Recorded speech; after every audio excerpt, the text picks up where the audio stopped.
por trabalho, né? Todo mundo aqui, todo boliviano vem por trabalho mesmo. I just come in Brazil the first time now. I wish I could have a better life, I could have a better job, to get something better, to go to university, right?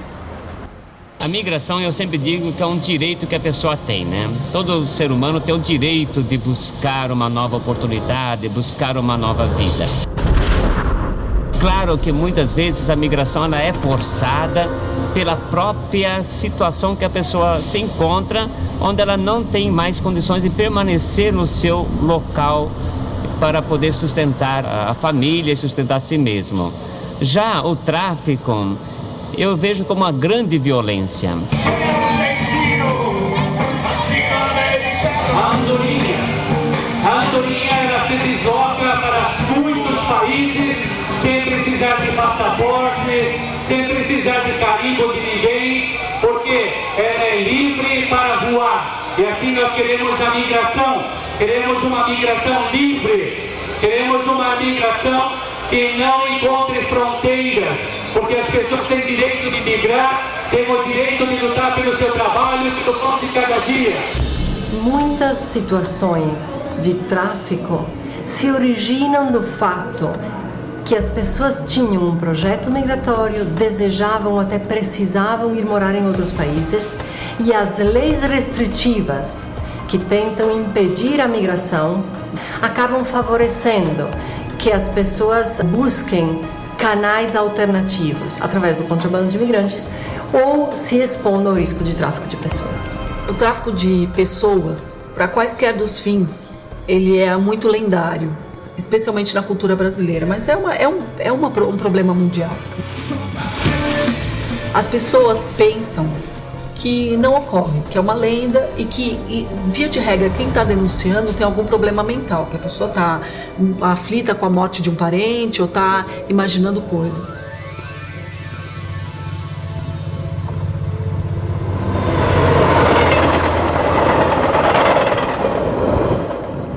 Chegou uma pessoa lá na minha mãe e pediu para ela que eu viesse para o Brasil para trabalhar. Prometeu para minha mãe $200 por mês.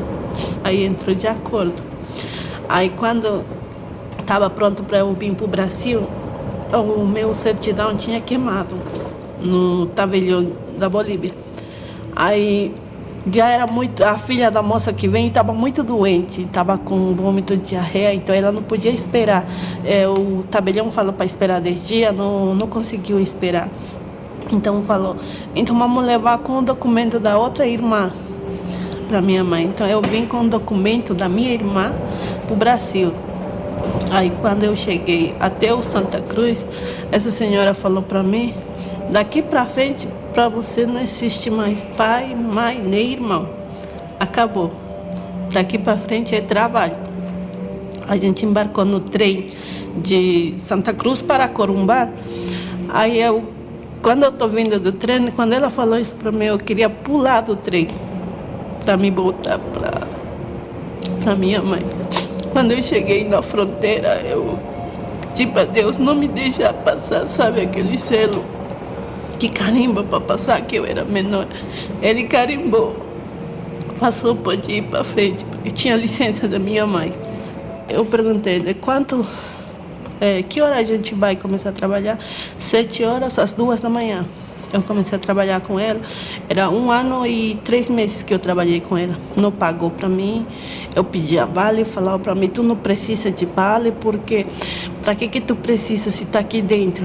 Quando eu pedia, mas eu preciso, porque eu era menina, tem necessidades para mim, mas ela falou, não precisa. Toma uma bolacha que já tá bom. Ela dava assim para mim e não deixava sair, fechava ela com chave, a gente lá. Ela não falava, vocês não podem sair, que a polícia vai pegar vocês, que a polícia vai vir.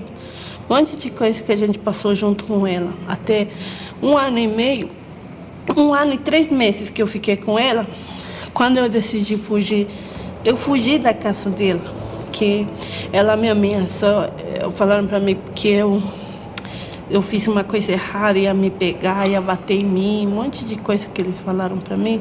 Aí eu entrei em desespero. Aí eu falei, aonde eu vou? Não conheço ninguém. Na época eu não conhecia ninguém. Aí eu fugi, eu botei as minhas roupas não numa mala, senão eu botei num saco de lixo preto. Quando eu saí, ela perguntou, aonde você está indo? Eu falei, estou indo jogar lixo. Aí tinha uma vizinha, ela falou, você me dá essa sacola que eu vou levar onde sai o ônibus? Eu vou te esperar lá. Aí você vem como se não estivesse nada, tá indo dar uma volta. Aí eu cheguei lá e consegui pegar o ônibus e peguei minha sacola. Assim eu fui embora para o Bom Retiro. Outra pessoa também que eu fui trabalhar, ela foi me pagar R$100 por mês.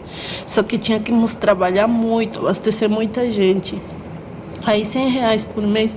Aí onde eu trabalhava, a pessoa começou a se irritar comigo também, sabe? Ficar bravo. Aí eu decidi ir embora também. Porque quando eu falei que eu vou embora, aí ela falava, eu vou entregar de novo você para essa pessoa, se você conseguir ir embora daqui. Aí foi o dia que eu pensei, agora que como eu vou sair? Se eu falar para ela, ela vai me entregar de novo. Aí eu peguei de novo sacos de supermercado, enchi minhas roupas nos sacos do supermercado e eu saí 4 horas da manhã, fugi também dessa casa. Saí para outro lado, para outra oficina que eu fui trabalhar. Eu acordava 4 horas da manhã para cumprir com o meu trabalho, para eles não me... A gente chama, quando o retista está trabalhando, pisar a gente e ele exige que ele está parado, entendeu? Aí ele veio e falou, do noite pro dia, que fechou a oficina. Fechou a oficina e ele falou, vocês têm que ir embora. E na época também eu não conhecia mais ninguém. Aí tinha um coreano que vinha lá, toda vez que ele vinha naquela oficina, ele me olhava do jeito que eu trabalhava. Eu trabalhava bem overlock, ajeitadinho os pés. Ele sempre que chegava, ficava sentado do meu lado, ele ficava admirando, antes de fechar a oficina. Quando fechou, ele veio já, aí falou para mim, tu não quer trabalhar comigo? Aí eu falei, eu quero trabalhar. Aí eu trabalhei 1 ano também com esse coreano e não posso te falar que ele foi ruim, ele foi muito bom, me ensinou muita coisa. Mesmo na época eu estava com 16 anos. A gente tem sonhos, eu acho que não só eu tenho sonhos, e nós temos sonhos, muitos bolivianos, como também os brasileiros sonhamos hoje em dia, porque se nós não sonhar, não persistir na luta que a gente vai indo, a gente vai chegar onde? Não vamos conseguir, as coisas não chegam quando a gente está sentado, ou estamos esperando que Deus te dê as coisas, não dá, a gente, nossa vontade de trabalho que a gente tem que ter. Graças a Deus, hoje em dia a gente está indo bem, e o meu maior sonho é me legalizar. Eu não quero fazer uma empresa bem, com a ajuda de Deus. Esse é meu sonho. Também estou pensando em estudar, que eu trabalho na confecção, vou estudar. Agora eu tenho 30 anos, mesmo que eu sair mais velha, mas eu vou conseguir. Esse é meu sonho.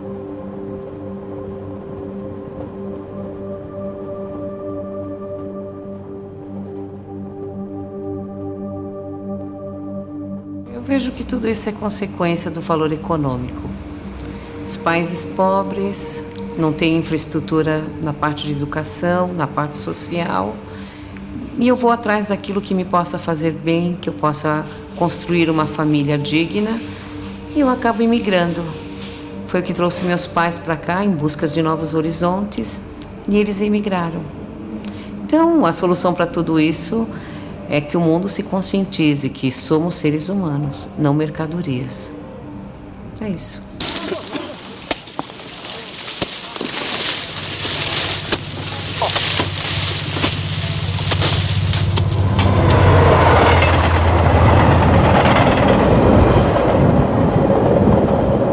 Eu estou precisando de um trabalho. Eu estou lá na minha cidade, lá no Tocantins, ou no Maranhão, ou no Piauí, e estou precisando de um trabalho. A minha família está passando necessidade, eu preciso trabalhar.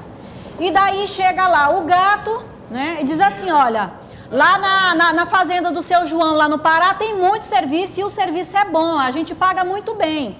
Arregimenta aí uns 50 trabalhadores que eu vou te levar e lá nós vamos ganhar muito dinheiro. Essa é o quê? É a promessa. É a primeira coisa que ele faz, é a promessa. né? Que é a promessa enganosa. Então, naquele momento, é arregimentado esses trabalhadores, então vem essa migração de lá para cá. O trabalho escravo, ele tem alguns componentes que, inclusive, na legislação brasileira, a partir de 2003, ficaram bem mais claras. Ou seja, servidão por dívida, que vem a ser servidão por dívida. A pessoa tem retido os seus documentos lá na origem, onde ela é contratada. Outra modalidade com bastante ênfase é a degradância. A degradância nada mais é do que você colocar o ser humano em uma situação de indignidade tão grande que ele vira uma coisa. Ele não tem alojamento, não tem água potável, não tem carteira de trabalho assinada, não tem transporte, se vê em contingência de se acidentar a qualquer momento, sem qualquer equipamento de segurança. Então a junção disso faz a degradância na escravidão contemporânea.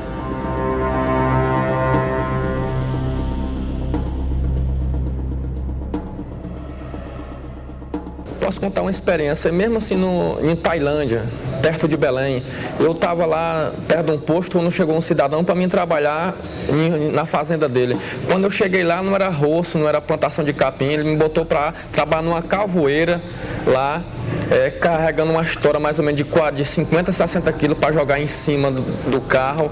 Coisa absurda, coisa que é para maquinário, ele usa o ser humano para botar em cima, para fazer a carga, que você fica praticamente arrebentado. E ele paga R$5 por cada viagem, e são 4. E vai dividir para os 4 pessoas, para os 4 trabalhadores, no fim não vai dar nada. No máximo que dá é 3 viagens, 4 viagens por dia.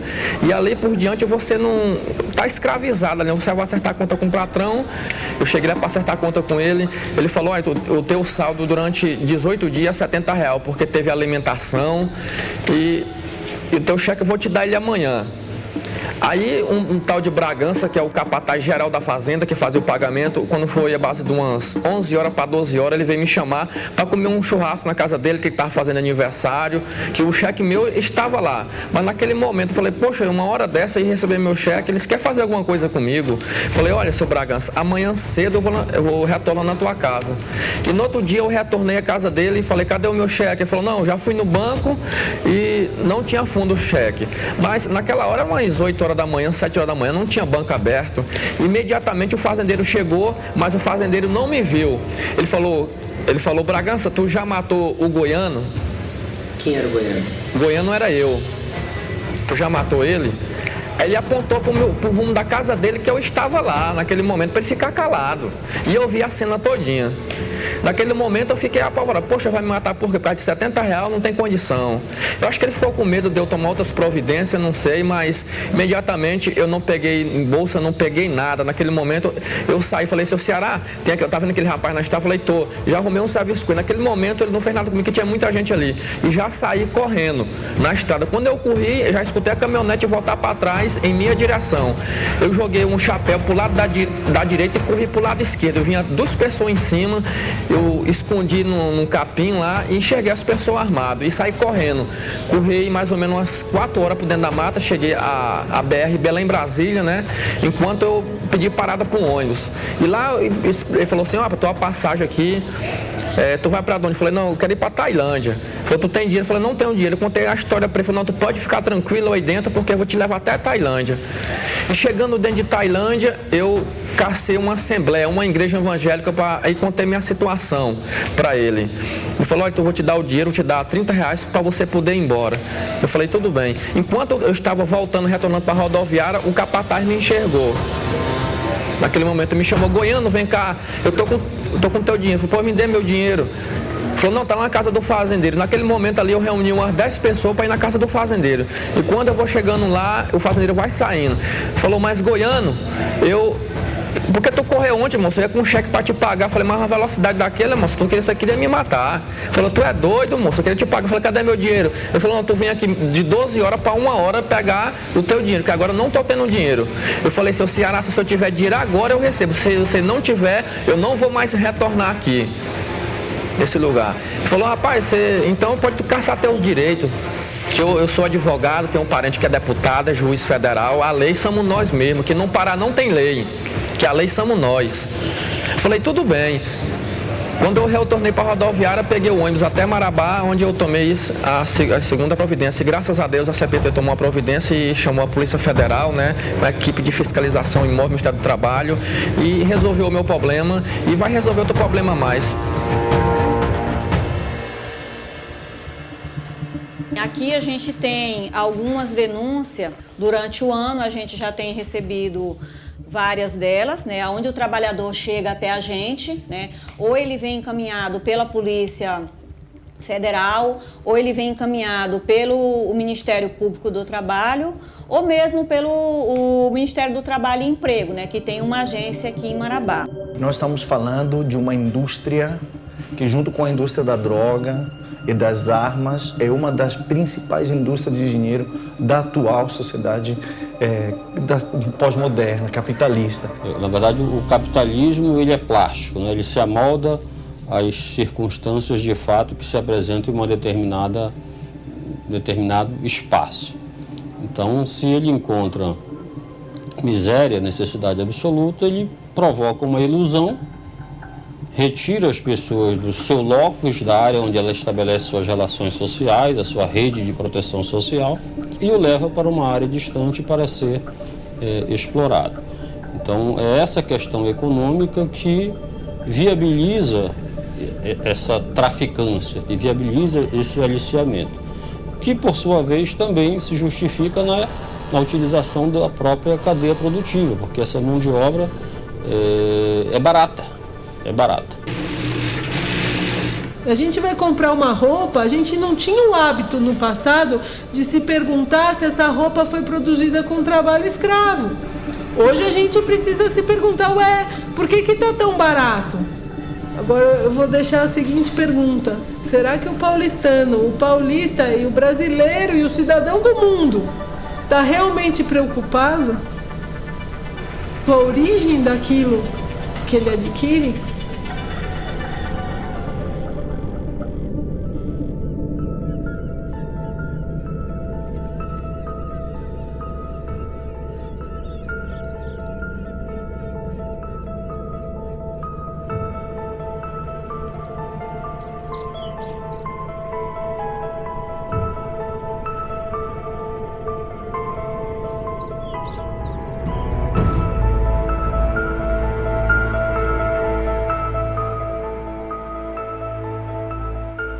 A minha irmã levou a gente para conhecer ele numa praça. Um senhor muito bem apresentado, muito bem vestido. Chegando lá, chamou a gente para tomar um lanche. Vocês querem tomar um lanche? Pode pedir o que vocês quiserem, esteja à vontade. Toma suco, come salgado. O que vocês tiverem vontade, vocês podem comer. Depois que acabamos de lanchar, ele já perguntou pra gente, por que vocês não vão num salão de beleza, já não faz uma unha, arruma um cabelo e sente um pouco já da Europa no Brasil, o que a Europa pode fazer com vocês. Levou nós no shopping, comprou roupa, comprou maquiagem, comprou sapato, tudo do bom e do melhor, coisa que a gente nunca poderia ter aqui no Brasil, trabalhando, né? E com a família, com o filho pequeno, então não poderia ter aquilo. E ele não, ele dando para nós, não, o que vocês quiserem, vocês podem pegar. Então, aquilo ali surpreendeu nós comentava uma com as outras, nossa, imagina se isso aqui é desse jeito, imagina lá na Europa. Então ele foi enganando nós, assim, pegando nós no ponto fraco, que é o que as moças desejam ter: roupa, sapato caro, celular bonito, né? Celular da moda, tudo isso ele ofereceu para nós. Chegando na Espanha, eles correram o passaporte, pediram o passaporte, disse que eles tinham que fazer umas coisas com o passaporte, que a gente teria que entregar o passaporte. Então, ao entregar o passaporte para eles já levaram a gente para um quarto, que é um escritório, e começou a falar que agora você só vai obter o passaporte depois de ceder a dívida. Tudo que a gente pegou, até o salgado que a gente comeu na lanchonete, estava marcado no papel para a gente pagar. Tudo que a gente usou aqui no Brasil, tudo que a gente comeu, tudo que a gente foi, passagem de ônibus, tudo estava marcado no livro para a gente pagar. Então aquilo ali foi uma bomba, explodiu para nós naquele momento, quando nós chegamos lá, que a gente pensou que era tudo gratuito, chegou lá, tinha que pagar. Aquilo ali foi um desespero.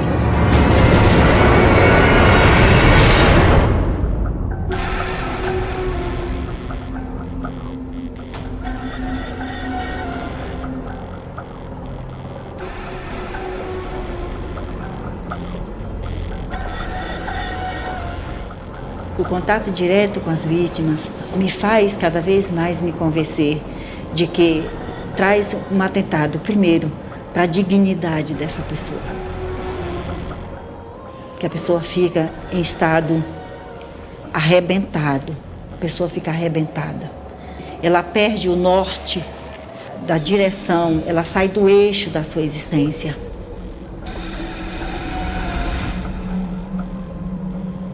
O abuso que tem com a gente, o domínio que eles têm com o corpo da gente, que o corpo não é da gente, é deles, é uma peça de dominó que fica de jogo em jogo. É um crime que é altamente lucrativo, porque segundo dados das Nações Unidas, uma pessoa traficada rende em média $30 mil por ano para o traficante, e ele tem baixo risco, porque, por exemplo, no caso do tráfico de pessoas para fins de exploração sexual, na maioria dos casos a vítima sabe que está sendo aliciada para este fim e vai por vontade própria. Então não há dificuldades, ao contrário do tráfico de drogas, que o traficante tem que transportar a droga. No caso de tráfico de pessoas, seja para fins de exploração sexual, para trabalho escravo, a vítima normalmente, ela acreditando que está tendo uma nova oportunidade na vida, ela faz a saída do local de onde ela vive espontaneamente, o que dificulta sobremaneira a investigação e a punição desse crime. Eu lembro de uma pessoa formada, que estava sendo aliciada para ir para um país da Ásia. Praticamente já estava com tudo pronto para ir. Porque ela acreditava, por ter tido um casamento muito ruim, precário, já não se sentia incluída na comunidade, nem mesmo no trabalho que ela exercia. Ela via naquele país uma oportunidade de ser uma recepcionista de um grande hotel, de poder refazer sua vida, de poder dar a volta por cima. Ela falava isso para mim. Eu falei, mas não, vamos para a internet, vamos ver, investigar, eu quero ver o que você está recebendo.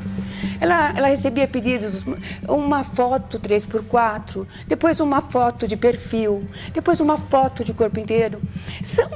Como assim, né?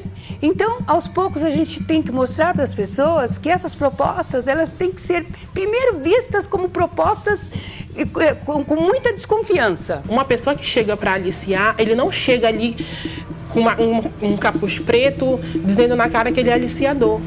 Ele vai se tornar seu amigo, ele vai participar da sua rede de amizade, vai pegar a sua confiança, e no momento que você menos esperar, ele faz aquela proposta. Que aquela proposta, naquele momento, será o quê? Aquela luz no fim do túnel. Então a pessoa pensa, poxa, é a única oportunidade que eu tenho. Eu pego ou não? Eu vou pegar, quem sabe dá certo. E vai naquela esperança que aquela proposta, aquilo possa se tornar realidade. E é daí que surge o tráfico. Chega lá fora, acontece tudo isso. Então muitas pessoas aqui pensam que o tráfico não existe, mas ele existe sim, ele está muito perto da gente.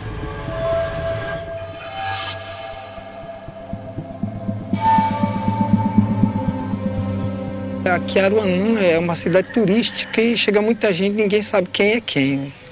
Então a minha neta, que é a Maiara, ela, dentro do colégio, ela tem participado de vários eventos. Ela é uma menina muito esperta, gosta de fazer muita amizade, fala bastante. Então ela acabou sendo escolhida para participar do futebol de salão, né, que é o futsal. E nessas idas dela para o treino, ela se sentiu seguida por uma mulher, né? Então disse que de repente essa mulher encostou nela, perguntou se ela não estava querendo trabalhar na fazenda, que tinha um evento na fazenda, né? Uma festa. Então pediu que ela, se não podia, né? Que ia pernoitar lá e no outro dia trazer ela de volta. Aí ela falou que ia falar com a mãe dela, né? Para autorizar, né? Que ela não... Aí chegando junto da mãe, quando ela foi de novo, ela veio atrás. Aí chegando na casa, conversou com a mãe dela se permitia a liberação dela, né? A mãe dela falou que não permitia. Mas aí, vendo que ela não liberava, ela falou assim, não, já que você não quer me liberar a menina, então deixa pelo menos pagar um sorvete para ela. Leva ela na sorveteria e trago ela de volta. E assim levou ela. Aí eu peguei e fui. Quando eu fui, eles apontaram a arma na minha cabeça. Falou que não era pra mim descer do carro, senão eles iam me matar. Aí acabou que eu fui indo. Aí de lá, nós fomos parar pra Minas Gerais, nós fomos indo. De Minas Gerais, eles me faziam pedir esmola. Depois que eu comecei a pedir esmola, eles me faziam vender corrente junto com eles. Fazia pedir comida para eles, queria que eu casasse com o filho deles. Mas só que aí eu não concordava. E quanto mais eu não concordava, eu apanhava. Era pedrada na cabeça, eles me desmaiavam todo o tempo. Quando eu não queria fazer o que eles faziam, eles me batiam. Aí passou um tempo, eles foram pro Paraguai. Aí do Paraguai eles comprou armas. Aí eles queriam que eu trazesse escondido, porque eu era a única que não parecia cigana lá. Aí eu escondi. Aí de lá passou um tempo, nós vindo pra Minas. Aí de Minas, a polícia conseguiu pegar a arma que o grupo de ciganos tinha brigado e chamaram a polícia lá, os pessoal. Aí eles encontraram a arma, perguntaram quem eram os donos da arma. Eu fui lá e falei, eles pegaram e prenderam um cigano, que até hoje está preso. Nós estivemos aqui em Uruanã, na aldeia, falando com o cacique Raul, e a partir daí nós começamos, porque a nossa comissão ela é formada por comitê. Esses comitês são todos gestores institucionais que participam conosco no comitê. E através de cada membro de nossa articulação, é que nós conseguimos, depois de quase 8 meses, localizar a Índia sequestrada na cidade de Igarapé, em Minas Gerais.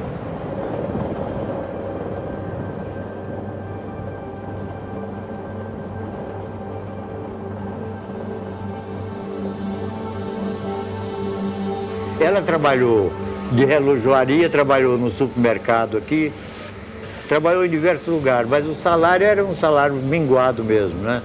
E aquela vontade de vencer na vida, né? E quando ela chegou lá, que descobriu que não era nada, ligou para minha esposa contando que não era nada daquilo, era um verdadeiro inferno. E ele estava num lugar que tinha de prostituir para sobreviver, né? Passando frio, sofrimento, e tomava todos os documentos. Daquele decorreu 2 meses e pouco que ela estava lá, que ela falou que vinha embora, eles aplicaram overdose nela e soltou ela na rua, foi socorrida por populares. E mentiram que ela estava tuberculosa, sabe? Fez aquela mentira que ela estava tuberculosa, fez as outras mulheres, tanto brasileiras como as outras que estavam junto, tudo tomar um remédio, coisa, e elas foi adoecendo, né? E depois que a minha filha morreu, mandei fazer necrópsia dela em Madrid, não sei se fizeram, porque não recebi, né? Ou se recebi, estava tudo englobado nos outros, que foi feito na Espanha. E mandei fazer em Brasília e aqui. Então deu 3 formas de remédio que formou o veneno, sabe? Para acabar de matar ela no hospital, sabe? Aí quando eu vi que minha filha tinha morrido, eu falei, agora eu vou lutar para salvar as outras. E o nosso deputado, que era vice-presidente dos Direitos Humanos, falou, João, os repórteres querem falar com você e coisa. Eu falei, eu não posso falar agora com os repórteres, eles espalham e eles vão matar as outras meninas que estão presas, né? Tem de tentar salvar as outras. Aí foi quando a Polícia Federal começou a trabalhar nesse sentido, né? E a Interpol também, que tirou. Mesmo assim, judiava com elas, achava que elas tinham culpa, né? Mas estava tudo seduzida, né? Aquela sedução mesmo de cafetões e cafetinas, né? Para pôr elas no trabalho forçado. E sempre existe um mártir, né? Sempre existe um mártir que paga pelos outros, né? Luta pelos outros. Então, quando ela morreu, foi justamente na Sexta-feira da Paixão, que nós comemoramos o sofrimento de Jesus, né? A passagem de Jesus, que ela morreu. Foi o que me conformou, sabe? No sábado da Aleluia, da ressurreição. Então, que me deu força, tá? Para sustentar e segurar. E daquilo foi sofrimento.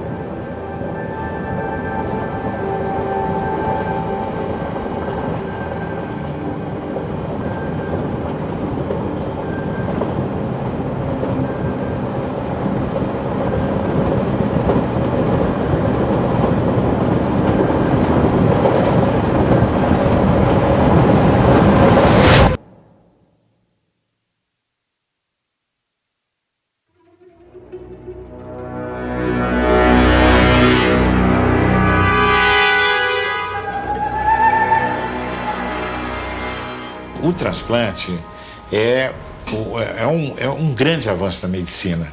Existem alguns autores que consideram o transplante como a grande terapêutica.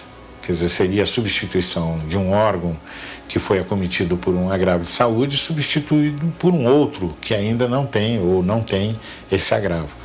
Então, o transplante, primeiro, do ponto de vista científico, tecnológico e de avanço da medicina, foi um grande ganho. Por exemplo, uma mãe que doa um rim para o filho, um filho que doa um rim para o pai, este movimento dessas doações, que a gente chama intervivos, é um movimento fundamentalmente de altruísmo. Ou seja, a pessoa dá ao outro aquilo que ela tem, ou parte daquilo que ela tem. Não se pode deixar ou permitir que esse grande benefício trazido para as pessoas seja contaminado por essa questão do tráfico.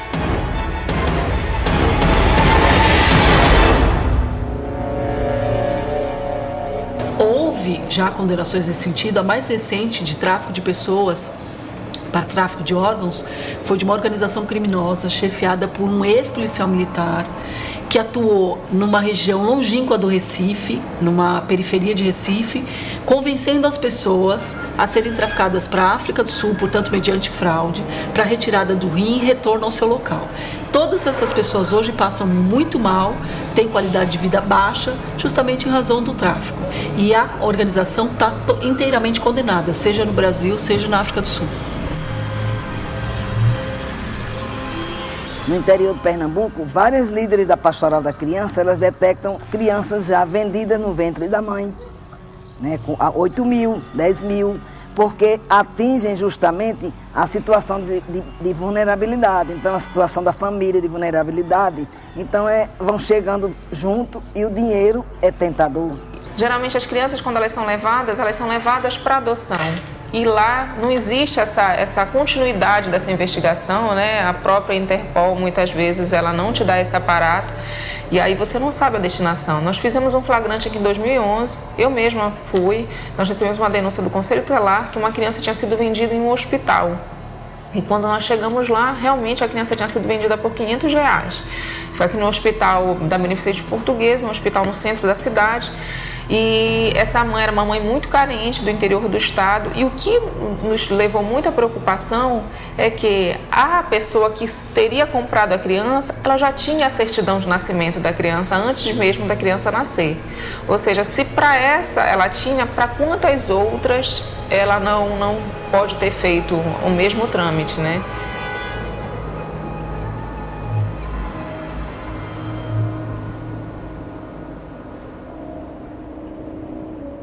Eu fiquei desempregada, a firma mandou embora e fiquei sabendo que eu estava grávida no primeiro mês. E eu fiquei assim, eu me vi desamparada de tudo. Automaticamente ele foi embora, me deixou com uma criança de 4 anos e estou grávida de gêmeos. Eu me vi em desespero, procurei a ajuda de alguém assim, quando eu tiver essa criança, dá para ver se dava para a família do pai das crianças. Porque eu não teria condições, porque eu tenho mais 2 fora do casamento. Então, o que acontece? Através dessa situação, eu fui atrás de alguém do Conselho Tutelar e falei para elas que eu não tinha condições de ficar com as crianças, com os 2, no caso. Depois disso, que eu procurei o Conselho Tutelar, logo um casal veio na minha porta e ofereceu 30 mil. Aí eles falaram que queria conversar comigo, porque sabia da minha situação, tudo. Me ofereceram 30 mil. E eu automaticamente não quis. Eu fiquei um pouco meio assustada pela situação, que eu nunca tinha visto. E depois de 15 dias eles voltaram com 50 mil reais. E me ofereceram até um carro pelas 2 crianças. Eles contaram até o dinheiro dentro da minha casa. Falou que não precisava denunciar, não precisava eu ficar assustada que eles não estavam comprando a criança, só estavam me ajudando. Aí o que acontece? Uma amiga minha me orientou que seria um tráfico de criança. Procurei novamente o Conselho Tutelar para mim poder cancelar, porque eu tinha assinado até então um papel que eu não queria as crianças. Isso foi no primeiro mês. Só que caiu a consciência, sim, me doeu na consciência. O que acontece? muitas pessoas começaram a se manifestar para me ajudar. Então eu falei, não, eu não estou sozinha. Então eu vou continuar minha gravidez e vou cuidar dos meus filhos. E então as pessoas falaram, não, te ajudo, então você pode ficar tranquila. Aí então, eu procurei o conselho tutelar. Quando eu cheguei lá, tinha um policial junto. Estava fazendo uma ocorrência, não sei direito como que acontece. Aí eu fui perguntar à mesma pessoa, procurar para poder cancelar. Ela falou que não estava sabendo do caso. Ela já não estava sabendo do caso. Sendo que foi a própria pessoa que tinha, assim, me orientado, tinha assinado os papéis. Eu procurei para poder dar para a família do pai. Não para dar para qualquer pessoa vender de jeito nenhum. E as pessoas estavam tão bem informadas que chegaram a saber as minhas consultas dias que eram, a quantidade de filhos que eu tinha, que no caso são 3, com esse aqui são 2, são 5. Sabia que eu estava doente do baço, coisa que eu comentei com a médica e com o conselho tutelar. Um casal de japonês que me procurou. E eles falaram que tinha uma filha que tinha 7 anos no hospital precisando de transplante. E queria, assim, as 2 crianças para poder substituir. Porque, no caso, assim, estava vendo que a criança não tinha recebido nenhum tipo de transplante e aquilo ia doer muito na esposa dele. Uma coisa meio que eu fiquei meio assustada, então. Aí eles falaram, não, então vamos fazer assim, você quer 30 mil? Eu falei, não quero, eu não estou vendendo as crianças. Eu procurei o conselho tutelar por motivo de procurar a família do pai. Não estou vendendo, não coloquei em redes sociais em lugar nenhum, citei. Então, até então ele falou, não, tudo bem, se você pensar, depois você me liga. Só eles me ligam, sem número no meu celular. Você já pensou? Você já pensou na proposta? Aí depois de 15 dias voltaram de novo, foi quando me ofereceram 50 mil. Aí outra pessoa que se dizia uma enfermeira, não sei de onde, que ficou sabendo do caso, mas até então não falou quem falou para ela. E ela não me ofereceu nada, mas ela ficou interessada na criança. Ela falou, eu tô sabendo que você tá grávida e eu queria a criança, teria como você passar para mim? Eu falei, não, eu não tô passando criança, não é simplesmente um objeto, um bichinho de estimação que você chega e dá, não. Eu procurei o conselho tutelar para me ajudar, para ajuda, e automaticamente eu tô ficando com medo, eu tô ficando assustada, eu tô querendo mudar de onde eu tô, porque é muito movimento de gente na minha porta. Sua mãe tá aí, quando as crianças aparecem no portão, sua mãe tá aí, a Adriana tá aí, a Adriana mora aí, são muita gente. E a gente se forma, não é o conselho, não é conhecido, são pessoas desconhecidas. Como a minha gestação é de alto risco, vai nascer 7 meses. Eu já estou com 4 em fevereiro, logo nasce. Eu estou muito assustada onde eu vou ganhar essas crianças.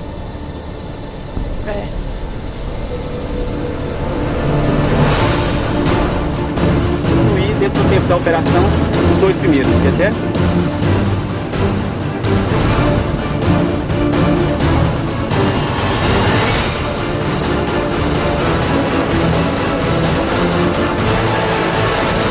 Já existe uma lei há muito tempo que vem sendo mudada, que tenta enfrentar o tráfico de pessoas, a violência sexual, o trabalho infantil, a carga exaustiva de caminhoneiro, só que a lei não faz nada. É a postura dos órgãos públicos que diferencia. Cabe a cada um de nós efetivar a lei. É conselho tutelar, é juizado, é polícia rodoviária, é polícia militar. Se a gente não efetivar a lei não faz nada sozinha. Ano que vem, o tema da campanha da fraternidade, para quem é católico e também para quem não é católico, porque a campanha da fraternidade movimenta o país. O tema da campanha da fraternidade é tráfico de pessoas.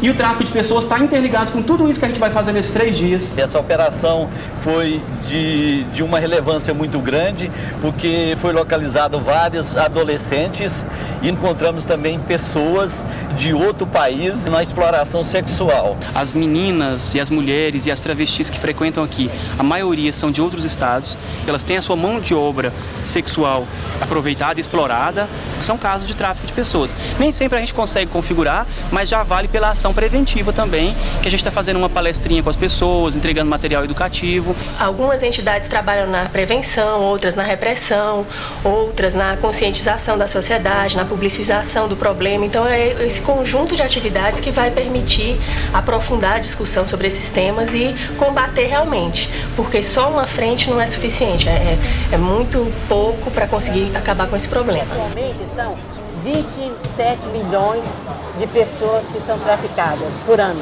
O que significa isso? Não adianta ser uma política só dentro do Ministério da Justiça, a gente tem que envolver vários outros atores, a área da saúde, a área do turismo, a área de direitos humanos, a mulheres tem que ter esse trabalho, é a sociedade civil, a gente tem que trabalhar todo mundo junto. Então é um esforço muito grande de mobilizar, de tentar sensibilizar as pessoas para auxiliarem o nosso trabalho, porque só a gente não consegue avançar. Se a gente olhar, senhores bispos, padres, religiosas, religiosos, agentes de pastorais, leigos e leigas, nós somos uma multidão.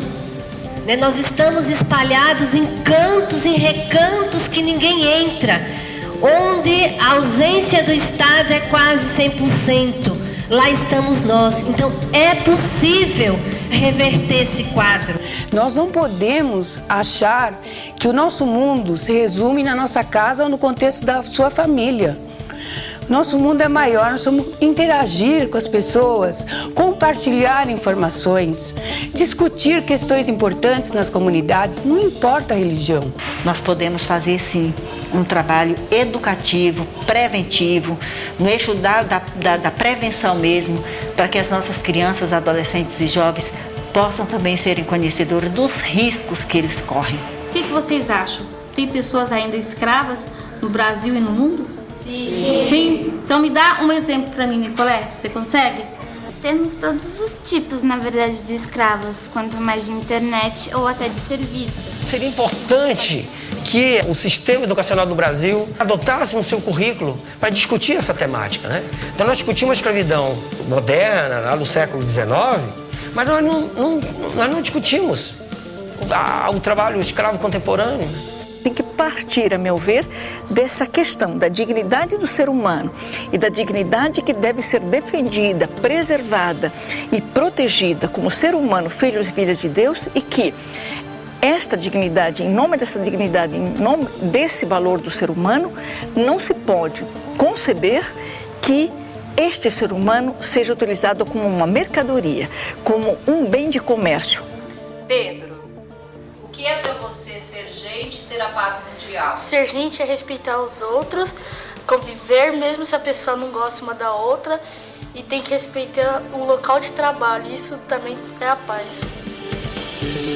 Nós decidimos criar o site traficodepessoas.org como um novo canal de discussão e também de debates a respeito do tráfico de pessoas. Serve também como um canal de denúncia para aquelas pessoas que desejarem se sentirem mais seguras, fazer a denúncia anônima. E é um dos maiores problemas que o sistema de justiça tem hoje na repressão a esse crime, é exatamente a dificuldade da vítima se sentir à vontade para fazer a denúncia. Eu vim através da ONG, do Projeto Resgate, que me trouxeram para o Brasil, que é o pastor Vicente e o pastor Marcorelli, que me ajudaram muito, muito mesmo. Não tive preconceito de maneira alguma. Eles me ajudaram em tudo que eu precisei, como psicóloga, com médico, com reabilitação no Brasil, a minha família, os meus filhos, eles me ajudaram com tudo. Eu sou muito grata mesmo ao pastor Marcorelli e ao pastor Vicente. Então, quando nós recebemos essa pessoa, nós precisamos tratar essa pessoa e fazer com que ela se sinta gente de novo, que ela se sinta amada, que ela se sinta cuidada, que ela possa olhar para si mesma, que ela possa ir para o espelho e olhar para si mesma e se ver como pessoa novamente, uma pessoa digna, uma pessoa correta, que é uma pessoa digna e produtiva na sociedade. A primeira pessoa que tem que procurar entender a gente é os pais.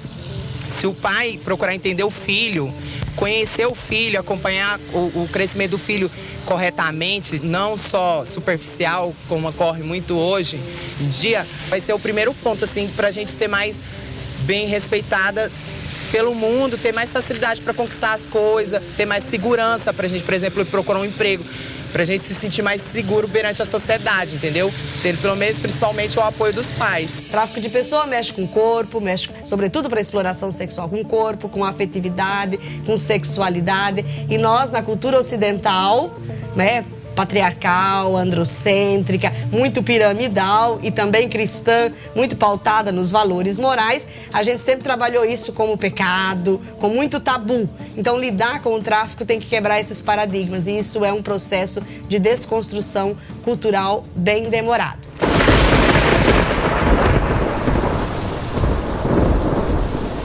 Eu estou ameaçado de morte desde 2007 porque tratei de descobrir y levar para claro estas sombras terríveis que envolven esta realidade triste do tráfico humano.